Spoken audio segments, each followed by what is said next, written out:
السلام عليكم ورحمة الله وبركاته. أحمد الله العظيم ونصلي على رسوله الكريم أما بعد.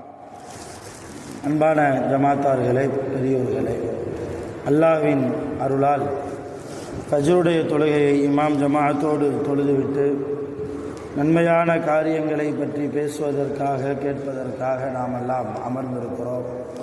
ரப்பு சுப்ஹானஹு வ தஆலா நம்முடைய எல்லா அமல்களையும் பரிபூர்ணமாக கபூல் செய்வானாக. ஆமீன். ரப்புல் ஆலமீன் இன்றைய நாளை கைரு பரக்கத்துகள் நிறைந்த நாளாக, கெட்ட முடிவுகளை விட்டும் முசீபத்துகளை விட்டும் உலகத்தின் ஆபத்துகளை விட்டும் அல்லாஹ்வின் படைப்புகளின் தீங்குகளை விட்டும் பாதுகாப்பு பெற்ற நாளாக அல்லாஹ் இந்த நாளை நமக்கு அமைத்து தருவானாக. சங்கையானவர்களை, அல்லாஹ் குர்ஆனிலே ஒரு இடத்தில் அஹ்சின் கமா அஹ்ஸனல்லாஹு இலைக் என்று கூறுகிறார். என்ன அர்த்தம் என்றால், அஹ்சின் கமா அஹ்ஸனல்லாஹு இலைக், அல்லாஹ் உங்களிடத்தில் எப்படி அழகாக நடந்து கொள்கிறானோ அதே போன்று நீங்களும் அழகாக நடந்து கொள்ளுங்கள், நல்ல முறையில் வாழ்ந்து கொள்ளுங்கள் என்று அல்லாஹ் சொல்கிறார். அல்லாஹ் நம்மிடத்தில் அழகாக நடப்பது போல் நாம் நம்முடைய வாழ்க்கையை அல்லாஹ்வுக்கு முன்னால் அழகான வாழ்க்கையாக, அல்லாஹ்வுக்கு பிடித்தமான வாழ்க்கையாக, அல்லாஹ்வுடைய பொருத்தத்தை பெறக்கூடிய வாழ்க்கையாக நம்முடைய வாழ்க்கையை நாம் ஆக்க வேண்டும் என்று அல்லாஹ் ஆசைப்படுகிறார். அல்லாஹ்வுடைய ஆசையை நிறைவேற்றக்கூடிய நல்லடியார்களாக அல்லாஹ் நம்மை கபூல் செய்வானாக. அருமையானவர்களே, அல்லாஹ் விரும்பக்கூடிய வாழ்க்கை அது ரொம்ப நீளமான பயான். அல்லாஹ் விரும்பக்கூடிய வாழ்க்கையை பற்றி பேசுவதாக இருந்தால் ரொம்ப நீளமாக பயான் பேசணும். சுருக்கமாக, அல்லாஹ் எதையெல்லாம் தடை செய்தானோ, அல்லாஹ்வுடைய ரசூல் எதையெல்லாம் தடை செய்தார்களோ அந்த காரியத்தை நம் வாழ்க்கையில் நாம் செய்யாமல் இருப்பது, இது அல்லாஹ் விரும்பக்கூடிய வாழ்க்கை, அல்லாஹ் ரசிக்கக்கூடிய வாழ்க்கை. ரொம்ப லேசான ஒரு விஷயத்தை நான் உங்களுக்கு ஞாபகப்படுத்துகிறேன். இன்றைக்கு நிறைய இல்லங்களில், நிறைய வீடுகளில், குறிப்பாக முஸ்லிம்களுடைய வீடுகளில் அல்லாஹ்வுக்கு பிடிக்காத சில காரியம் நடக்கிறது. என்னன்னு பார்த்தா, உருவப்படம் மாட்டுவது, ஃபோட்டோ ஃப்ரேம், ஃபோட்டோ எடுத்து மாற்றுறது. இவர் என்னுடைய அத்தா அல்லது அத்தாவுடைய அத்தா அல்லது அவருடைய அத்தா, 3 தலைமுறைக்கு முன்னால் என்னுடைய பழைய ஃபோட்டோ ஞாபகத்துக்காக வைத்திருக்கிறேன் என்று சொல்லி நடு ஹாலில் கொண்டு வந்து மாற்றுறது. ஞாபகத்துக்காக வேண்டி வைப்பது தவறல்ல, ஆனால் அதை ரகசியமாகத்தான் வைக்க வேண்டுமே தவிர பப்ளிக்காக நடு ஹாலில் மாட்டுவதை இஸ்லாம் தடை செய்கிறது. நபி ஸல்லல்லாஹு அலைஹி வஸல்லம் அவர்கள் ஒரு தடவை ஆயிஷா அம்மாவுடைய வீட்டுக்குள்ளே வரும்போது ரசூலுல்லாஹ் ஆயிஷா ரலியல்லாஹுடைய வீட்டு வாசல்லையே நின்றுட்டாங்க, உள்ளே வரல. சலா சொல்லிட்டு உள்ளே வருவாங்க, அப்படி சலா சொல்லிட்டு வீட்டுக்குள்ளே வரல, வெளியே நிற்கிறாங்க ரசூலுல்லாஹ். ஆயிஷா அம்மா பதில் சலாம் சொல்லிட்டு ரசூலுல்லாவை பார்க்குறாங்க. ரசூலுல்லாஹ் வாசல்லையே நிற்கிறாங்க. நேராக வீட்டு வாசலில் வந்து, அல்லாஹ்வுடைய ரசூல் அவர்களே, நான் ஏதாவது தவறு செய்து விட்டேனா, நான் ஏதாவது பாவம் செய்து விட்டேனா, ஏன் வீட்டுக்குள்ளே வருவதற்கு தயக்கப்பட்டு நிற்கிறீங்க, உள்ளே வாங்கன்னு அழைக்கும்போது அல்லாஹ்வுடைய ரசூல் கோபத்தோடு சொன்னார்கள், என்ன ஆயிஷா, என்ன காரியம், அறியாமை காலத்து பெண்களிடத்தில் இருக்கக்கூடிய பழக்கம் இன்னும் உன்னை விட்டு போகவில்லையா என்று கண்டித்தார்கள் நபி ஸல்லல்லாஹு அலைஹி வஸல்லம். ஆயிஷா அம்மாவுக்கு ஒன்றுமே புரியலை. அப்படி என்ன பாவம் செஞ்சோம்? ரசூலுல்லாஹ் சொன்னாங்க, வீட்டு திரையை பார். ரசூலுல்லாஹ் வீட்டில் திரை போடப்பட்டிருக்கும், வாசலில் ஸ்க்ரீன், அந்த திரையில் உருவப்படம் இருக்குது. உருவப்படம் பொதிந்திருந்த ஒரு திரையை வாங்கி மாட்டியிருந்தாங்க ஆயிஷா அம்மா. அதுக்காக வேண்டி ரசூலுல்லாஹி ஸல்லல்லாஹு அலைஹி வஸல்லம் வீட்டுக்குள்ளே போகலை, வீட்டுக்கு வெளியவே நின்று ஆயிஷா அம்மாவை வெளியே வரவழைத்து இதை கலட்டி தூர எறிந்தால்தான் நான் வீட்டுக்குள்ளே வருவேன் என்றார்கள் நபிகள் நாயகம் ஸல்லல்லாஹு அலைஹி வஸல்லம். அதுக்கப்புறம் தான் ரசூலுல்லாஹ் சொன்னாங்க, எந்த வீட்டில் உருவப்படம் இருக்கிறதோ, எந்த வீட்டில் உருவப்படம் இருக்கிறதோ அந்த வீட்டில் மலக்குகள் நுழைவதில்லை. மலக்குகள் இல்லாத வீடாக இன்றைக்கு நிறைய முஸ்லிம்களுடைய வீடுகள். பல லட்சம் பல கோடி ரூபாய் செலவழித்து வீடு கட்டுகிறோம்.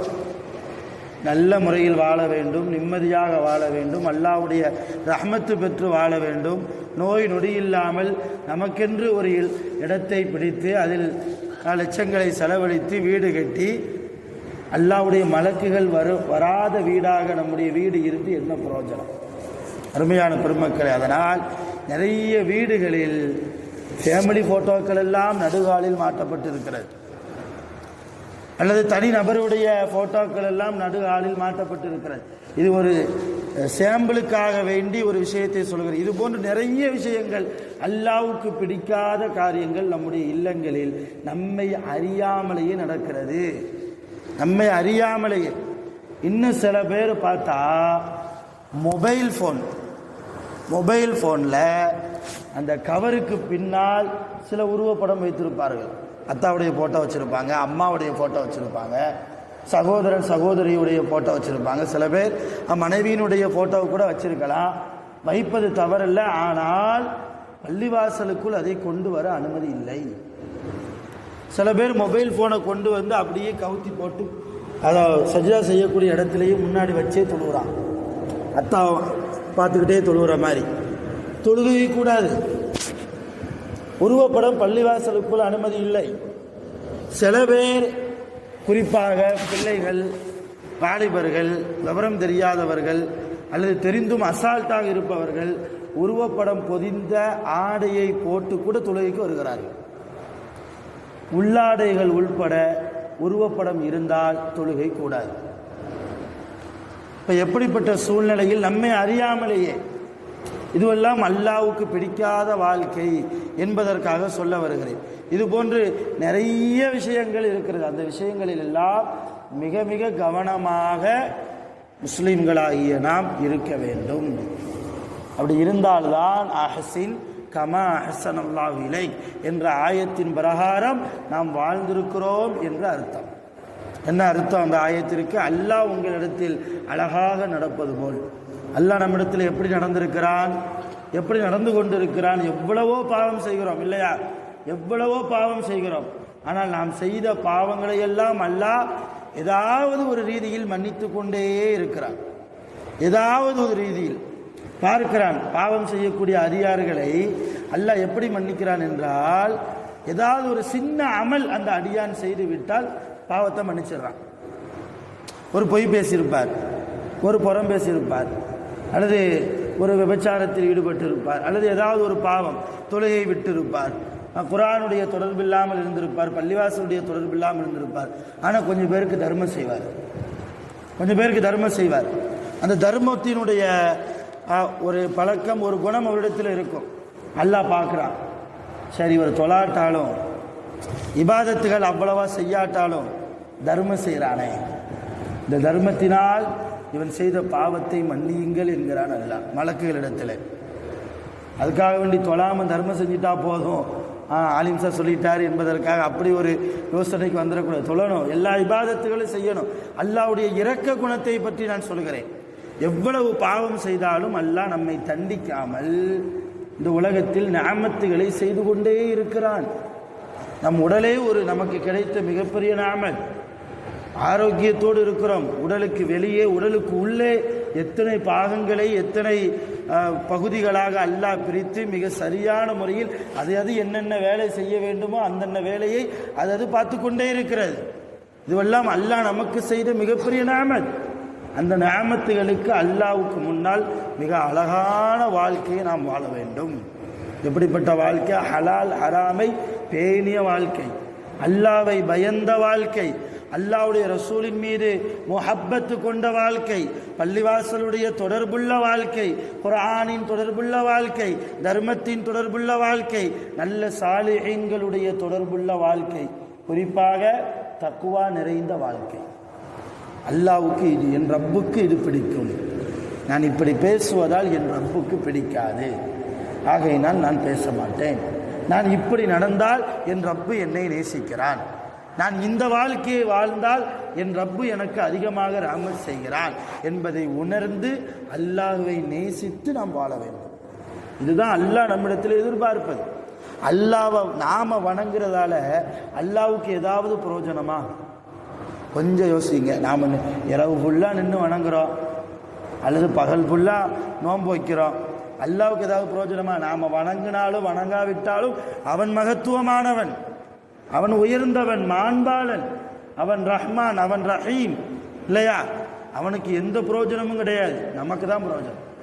அல்லாஹ்வை வணங்கினால் நாம் நாளை கியாமத்தில் நல்லடியார்களுடைய கூட்டத்தில் சேருவோம், சுவனத்தில் நுழைவோம். அல்லாஹ் நம்மீது கேள்வி கணக்குகளை லேசாக்கி தருவான். லேசான கேள்வி கணக்குனா என்ன தெரியுமா? ஒரு அடியார கியாமத்தினால அல்லாஹ் அழைச்சி, உனக்கு என்னென்ன நியாமத்தெல்லாம் நான் செஞ்சேன்ல என்று சொல்லி அல்லாஹ் படம் போட்டு காட்டுவான். ஸ்க்ரீனில் படம் போட்டு காட்டுவான். அல்லாஹ் பாரு, இந்த ஊரில் இருந்த, இங்கே எல்லாம் சம்பாதிக்க போன, இந்த பெண்ணை நீ மனம் முடித்தாய், இத்தனை குழந்தைகளை பெற்றெடுத்தாய், எப்படியெல்லாம் நான் உனக்கு ரிஸ்க்கு தந்தேன்னு பாரு என்று அல்லாஹ் அந்த அடியானுக்கு செய்த எல்லா நியாமத்துகளையும் எடுத்து காட்டுவான். எடுத்து காட்டி இதெல்லாம் நான் தானே செஞ்சேன் என்று கேட்பான். அந்த அடியான் சொல்லுவான், ஆமாம் நீ தான் செஞ்ச, இவ்வளோ செஞ்சேனே எனக்கு நீ என்ன செஞ்சேன்னு கேட்பான். அல்லாஹ் இவ்வளோ ஆன நியாமத்தை நான் உனக்கு செஞ்சேனப்பா, உடல் ஆரோக்கியத்தோடு வாழ வச்சேனே, மன ராகத்தோடு மகிழ்ச்சியோடு இன்பத்தோடு செல்வத்தை கொடுத்து, பிள்ளை செல்வத்தை கொடுத்து, நிறைய பேருக்கு குழந்தை பாக்கியம் இல்லாமல் இருக்கும்போது நான் உனக்கு குழந்தையை தந்தேன்.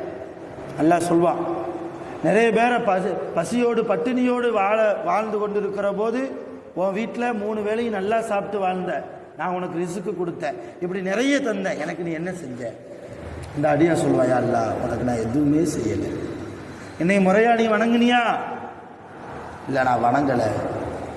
என்னை முழுமையா நீ பயப்பட்டியா? ஒழுங்கா பயப்பட்டு வாழ்ந்தியா? இல்லை வாழலை. இஹ்லாஸ் இருந்துச்சா? இல்லை. அடுத்தவரை பற்றி புறம் பேசினியா? ஆமாம். பொய் பேசினியா? ஆமாம். சரி, இருந்தாலும் இன்னைக்கு நான் உன்னை மன்னிக்கிறேன், போம்பா அல்லா. இதுதான் லேசான விசாரணை, இதுதான் லேசான விசாரணை. துருவி துருவி விசாரிக்க ஆரம்பித்து விட்டால் அருமையானவர்களை நம்முடைய கதி அதோ கதிதான். அல்லாஹ் நம் அனைவர்களையும் கியாமத்தில் அவருடைய கடுமையான கேள்வி கணக்குகளை விட்டும் கொடூரமான நரகத்தை விட்டும் முழுமையாக பாதுகாப்பானாக. அருமையானவர்களே, அதனால் எப்படி வாழ வேண்டும் என்று இஸ்லாம் நமக்கு கூறியிருக்கிறதோ அதன்படி நாம் வாழ்வோம். வல்ல ரஹ்மான் அப்படிப்பட்ட வாழ்க்கையை நாம் வாழ்வதற்கு எல்லா சூழ்நிலையிலும் நமக்கு அருள் புரிவானாக. ஆகிரு தஅவானா அல்ஹம்துலில்லாஹி ரப்பில் ஆலமீன்.